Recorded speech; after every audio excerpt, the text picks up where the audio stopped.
សួស្តីអ្នកទាំងអស់គ្នាថ្ងៃនេះខ្ញុំនឹងលើកយកហេតុការណ៍ដ៏គួរឲ្យរន្ធត់មួយដែលបានកើតឡើងកាលពីថ្ងៃទី4ខែកុម្ភៈឆ្នាំ2015នោះគឺករណីធ្លាក់យន្តហោះ Trend Asia Airways ជើងហោះហើរ GE235 នៅទីក្រុងតៃប៉េប្រទេសតៃវ៉ាន់នេះមិនមែនគ្រាន់តែជាឧបទ្ទហេតុធម្មតានោះទេប៉ុន្តែជាករណីសិក្សាដ៏សំខាន់មួយក្នុងវិស័យសុវត្ថិភាពអាកាសចរណ៍ការហោះហើរនេះគឺប្រើប្រាស់យន្តហោះប្រភេទ ATR 72600ប្រភេទម៉ាស៊ីន Turboprop បានចុះបញ្ជី B22816 វាត្រូវបានផលិតនៅក្នុងប្រទេសបារាំងដោយក្រុមហ៊ុន ATR ហើយវាត្រូវបានដឹកជញ្ជូនទៅឲ្យក្រុមហ៊ុនអាកាសចរណ៍ Trend Asia Airways នៅថ្ងៃទី15ខែមេសាឆ្នាំ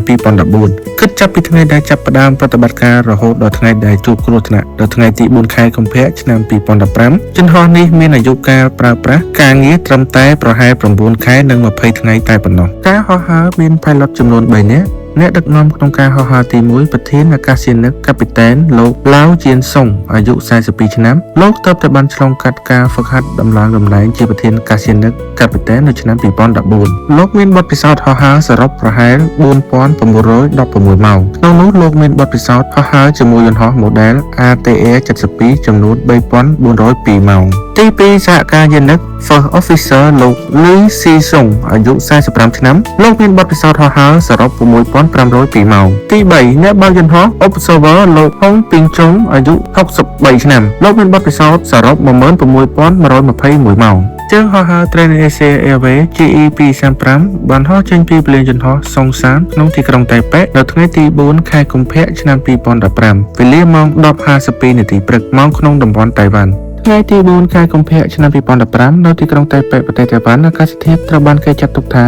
ជាលក្ខខណ្ឌអាកាសធាតុល្អសម្រាប់ការហោះហើរឆ្ពោះទៅកាន់កោះគីមែនគ្រាន់តែរយៈពេលប្រហែល2នាទីក្រោយពីការហោះហើរនៅវេលាម៉ោង 10:54 នាទីព្រឹកយន្តហោះក៏បានជួបបញ្ហានៅធ្លាក់ចូលទៅក្នុងទន្លេគីឡុងតែម្ដងរូបភាពដែលថតបានតាមរយៈកាមេរ៉ាលើរថយន្ត Dashcam គឺជារូបភាពដែលយន្តហោះបានផ្អៀងស្លាប់យ៉ាងខ្លាំងទៅឆ្វេងបុកនឹងស្ពានអាកាសណានយ៉ាងហើយធ្លាក់ចូលទៅក្នុងទន្លេគីឡុងហេតុការណ៍នេះបានបណ្ដាលឲ្យមានអ្នកស្លាប់ចំនួន43នាក់ក្នុងនោះ pilot ទាំង3នាក់បានស្លាប់ខណៈ15នាក់ផ្សេងទៀតត្រូវបានរួចផុតជីវិតនៅពេលយន្តហោះបុកនឹងស្ពានអាកាសហើយធ្លាក់ចូលទៅក្នុងទឹកក្នុងល្បឿនលឿនកាប៊ីនយន្តហោះដែលយើងហៅថា cockpit ត្រូវបានខ្ទេចយ៉ាងដំណំដោយសារកម្លាំងបាតុកិច្ចយោងតាមរបាយការណ៍កសោវិច័យពួកគេបានបាក់ជើងគៀបខ្លួនជាប់នៅក្នុងកាប៊ីនយន្តហោះ cockpit ស្លាប់ភ្លាមៗនៅកន្លែងកើតហេតុដោយសាររបួសធ្ងន់ពីការបាតុកិច្ចនេះនៅក្នុងវិនាទីចុងក្រោយបង្អស់មុនពេលយន្តហោះធ្លាក់ចូលទឹកគេសង្កេតឃើញថាប្រធានអាកាសយានិកបានព្យាយាមបញ្ជិះយន្តហោះមិនឲ្យបុកអគារខ្ពស់ៗនៅជុំវិញនោះគាត់បានបង្វែរយន្តហោះទៅរកទន្លេគីឡុងដើម្បីកាត់បន្ថយការខូចខាតដល់ជីវិតមនុស្សនៅលើដីនិងអគារការស្វែងរកនិងរុករកប្រអប់ខ្មៅ Flight Data Recorder SDR និង Cockpit Voice Recorder CVR ក៏ចាប់ផ្ដើមស្វែងរកក្រុមសង្គ្រោះបានរកឃើញប្រអប់ខ្មៅទាំងពីរក្នុងរយៈពេលមិនដល់24ម៉ោងផងបន្ទាប់ពីការធ្លាក់នេះគឺដោយសារតែតួយន្តហោះភាគច្រើននៅលិចក្នុងទឹកក្បែរច្រាំងដែលងាយស្រួលដល់ក្រុមអ្នកមុជទឹកក្នុងការចូលទៅស្វែងរកមិនបង្អង់យូរការស៊ើបអង្កេតក៏បានចាប់ផ្ដើមនិងស្រង់ពាក្យសម្ដី pilot សន្ទនាគ្នាមុនពេលធ្លាក់ទី1ស្ថាប័នដឹកនាំស៊ើបអង្កេត Aviation Safety Council ហៅកាត់ ASC នៃប្រទេសតៃវ៉ាន់ទី2ភាគីអន្តរជាតិដែលចូលរួមដោយសារយន្តហោះ ATR 72ត្រូវបានផលិតនៅប្រទេសបារាំងក្រុមអ្នកជំនាញ BEA បានចូលរួមដើម្បីផ្ដល់បច្ចេកទេសអំពីប្រព័ន្ធយន្តហោះទី3 Transportation Safety Board TSB នៃប្រទេសកាណាដាដោយសារម៉ាស៊ីនយន្តហោះនេះប្រភេទ Pratt & Whitney កាណាដាត្រូវបានផលិតនៅកាណាដាក្រុមអ្នកជំនាញមកពីប្រទេសនេះក៏បានចូលរួមពិនិត្យមើលផ្នែកម៉ាស៊ីនផងដែរទី4អ្នកវិភាគទិន្នន័យ Recorder គ្រប់ទទួលបន្ទុកស្ដាប់សំឡេងក្នុងកាប៊ីននិងអានទិន្នន័យការហោះហើរបន្ទាប់ពីបើកការស៊ើបអង្កេតពួកគេបានរកឃើញថាបញ្ហាដើមចំគឺនៅវេលាម៉ោង 10:53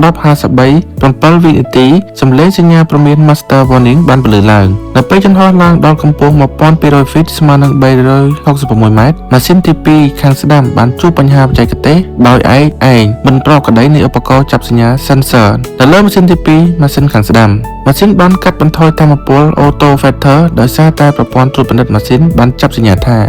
មានបញ្ហាខុសប្រក្រតីទោះបីជាម៉ាស៊ីននៅមានសមត្ថភាពដំណើរការបានខ្លះក៏ដោយក៏ប្រព័ន្ធរបស់វាបានបញ្ជូនសញ្ញាព្រមានទៅក្នុងកាប៊ីនថាមានបញ្ហាធ្ងន់ធ្ងរនឹងការសម្រេចចិត្តខុសឆ្គងរបស់ក្រុម pilot ម៉ោង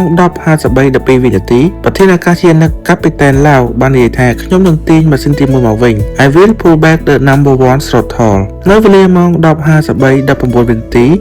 ម៉ាស៊ីនទី1ខាងឆ្វេងត្រូវបានកាត់ផ្តាច់ shut down ម៉ោង 10:53:24 នាទីសហការយានិក First Officer Lu បានបញ្ជាក់ថាម៉ាស៊ីនទី1ត្រូវបានបិទហើយនៅដំណាក់កាលនេះយន្តហោះបានបាត់បង់កម្លាំងរុញទាំងស្រុងម៉ោង 10:54:09 នាទីពួកគេត្រូវបានដឹងខ្លួនថាមានបញ្ហាធ្ងន់ធ្ងរនៅពេលដែលយន្តហោះចាប់ផ្ដើមធ្លាក់ stall warning ម៉ោង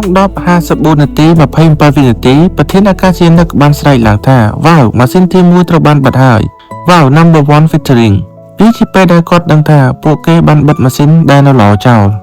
ម៉ោង 10:54 នាទី 34 វិនាទីសំឡេងរបស់ប្រធានអាកាសយានិកបាននិយាយថាបើកម៉ាស៊ីនឡើងវិញ restart ជាការប៉ុនប៉ងចុងក្រោយដើម្បីបញ្ឆេះម៉ាស៊ីនឲ្យដំណើរការឡើងវិញប៉ុន្តែវាយឺតពេកទៅហើយនេះគឺជាកំហុសដ៏ធំបំផុតព្រោះម៉ាស៊ីនដែលមានបញ្ហាពិតប្រាកដគឺម៉ាស៊ីនទី2ខាងស្ដាំមិនមែនម៉ាស៊ីនទី1ខាងឆ្វេងនោះទេនៅក្នុងសភាពការដ៏តានតឹងនោះជំនួសឲ្យការពិនិត្យមើលមិនច្បាស់លាស់ក្រុមអ្នកបើកយន្តហោះបានសម្រេចចិត្តបិទម៉ាស៊ីនទី1ខាងឆ្វេងដែលកំពុងដំណើរការល្អទៅវិញដោយសារតែភាពភ័ន្តច្រឡំការសម្រេចចិត្តនេះគឺជារឿងដ៏គួរឲ្យសោកស្ដាយបំផុតព្រោះវាធ្វើឲ្យយន្តហោះបាត់បង់កម្លាំងរុញទាំងស្រុងក្នុងវិនាទីចុងក្រោយ